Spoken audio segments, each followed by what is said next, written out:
Welcome to Positive Profiles. I'm Kimberly Ski. We've shared with you stories of persons who have impacted the lives of so many people across Barbados in a very positive way, literally pulling them up from the bootstraps and setting them on course. Now, what is even more impactful is having the story being told from the horse's mouth itself. Here to chat with me, I have Lee Trotman. He's been a part of the YAY program, and Lee is going to take us through a journey. Lee, if you had to take my hand, take me back to where it all began. Before you joined YAY, tell me your story.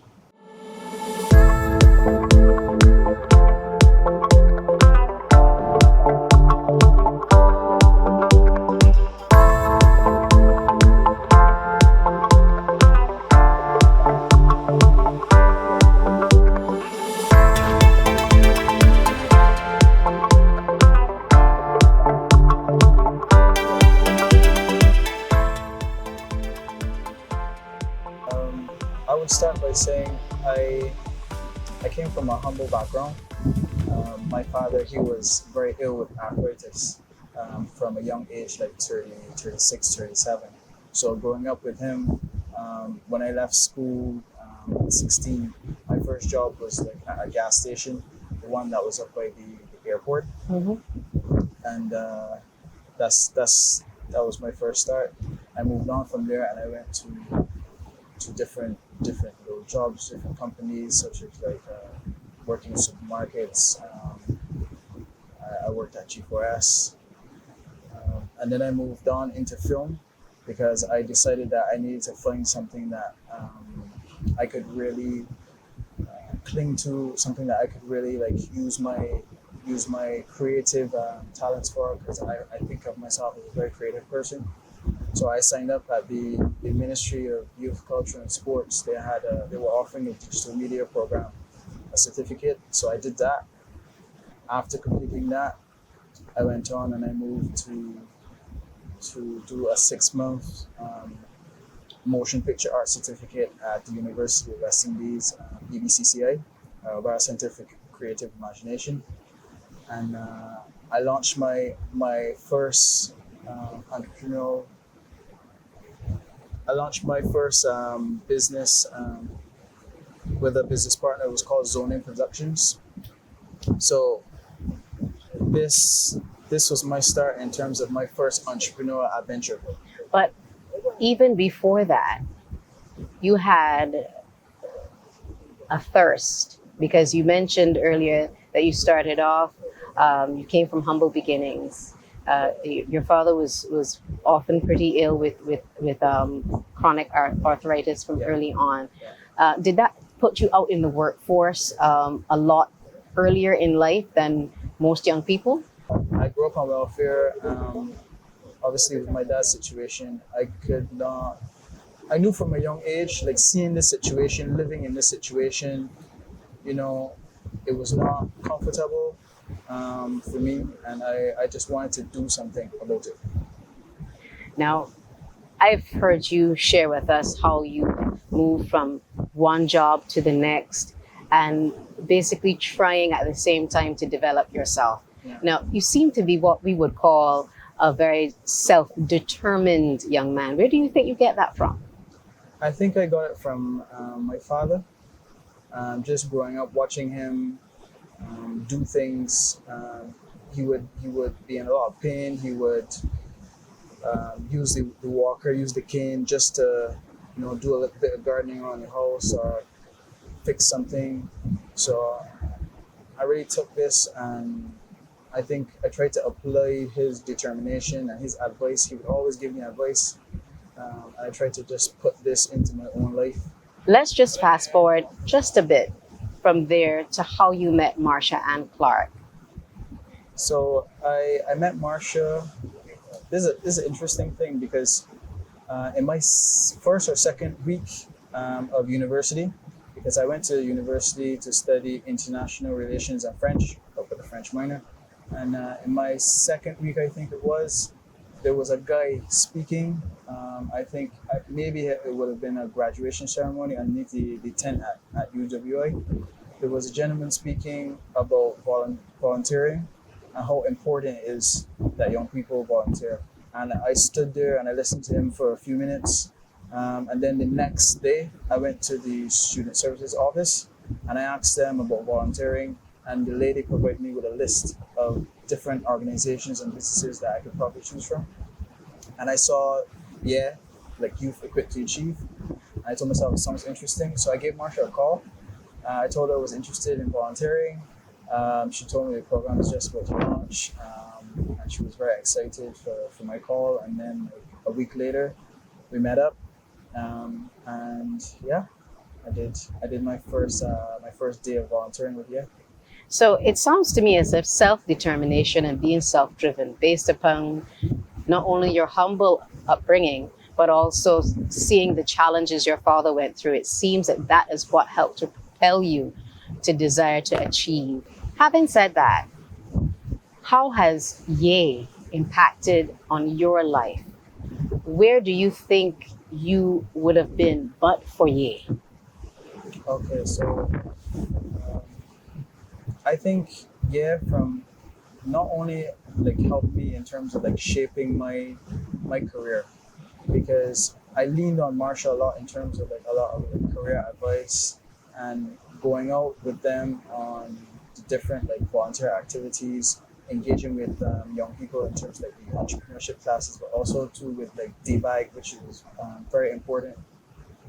It helped me to learn how to present myself and interact with other people, build networks. Like it helped me in terms of like learning to network with a lot of people.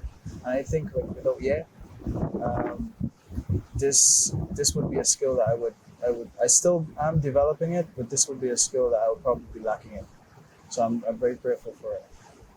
What do you think took you from that journey way back as a gas attendant to deciding to study international relations and French? Um, so before taking the decision to go to university, um, while I was because I didn't I left school, but I didn't focus at school. So I went to continuing education at Springer and I did my CXCs, and then I took the decision to go to UE, and I wanted to learn more about how the world works. So the thing that stood out to me was international relations, but I wanted to add a language to it. I tried with Mandarin. I tried with Spanish. I passed the first exam in Mandarin. Spanish was okay, but French was just natural for me. Nice. So that's why I decided to do international relations and French. To learn about the world, learn about the history, the world wars, the position of the Caribbean, how we can develop the relations with other countries, especially other Caribbean countries. I just wanted to learn it all and see like where it could take me and see how I can be a positive impact. I like the fact that you continue to talk about being positive, and that seems to be something that is innate in you. Lee, how has Ye impacted positively on your life? And what are some of the experiences or changes that you have gone through that you can say have been a springboard or a platform for you to grow on? So I think participating in it gave me the confidence to really explore my many goals. I have a head that is very well in terms of things that I want to achieve. So and I'm very heavy on multitasking. So one of the things that I was doing well at A were and while working at San Helena, also while studying at UE was Wow. I was an intern obviously at the U.S. Embassy in Mm-hmm. Bridgetown, and following this internship, this was an 8-month internship, and Ye really helped me to take a step forward, make the application, and see where it goes. And this helped me to build on my networking again and my professional development. And Also, I had an opportunity to go to France, so I spent 8 months in France teaching English Fantastic. in a secondary school, and this was another game changer for me. Very eye opener in terms of there's a big world out there. So the things that I learned from I took with me overseas, and I think I made a positive impact. Everybody loves Barbados. I always try to tell people, encourage people to come to Barbados. We've got a rich culture, we've got many things to share, many things to do here. So yeah. So not only have you been able to learn a lot through living in France, but you've been able to fly the Bajan flag. Yes. Excellent stuff. If you had to give a word of advice for persons out there, young people like yourself, who might have ideas, might have dreams, but haven't quite yet formulated them into a goal because they feel as if there are too many stumbling blocks here and there, how would you seek to inspire them?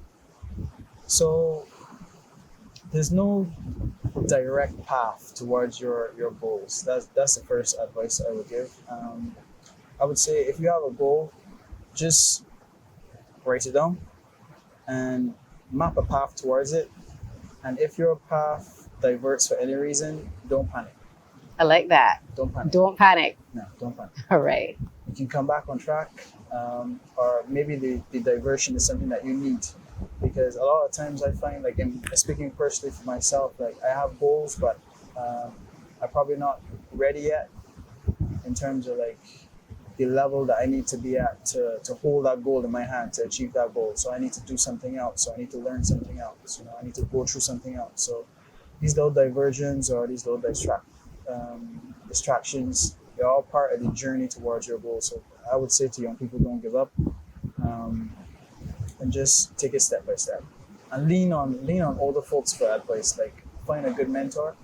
I think that's why I had in provided a good mentorship space for me, along with me giving back to the community. Like, it gave me something that I could lean on. How has your involvement in the program, been able to propel you forward to give back to the community and pay it forward?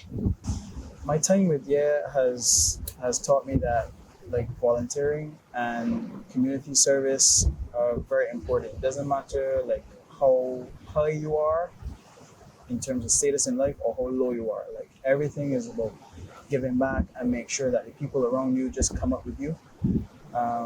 So I take this mentality with me, and I think, like, going forward, because I'm gonna go back to university to do a master's in international trade policy, trade policy, and I think couple this with my French, I will be able to give back and serve. So, like, it's a bit like volunteering, but just on a completely different scale. Wow. I'm already impressed. You will notice that there's a common thread in every person that we speak to here on Positive Profiles. The act of being able to not only receive, but to give back. This has been Lee's story, one of many stories that tells about how they've been impacted. But what's most important is how they feel convicted enough, given their experience, to give back as well. You've been watching Positive Profiles. I'm Kimberly Ski.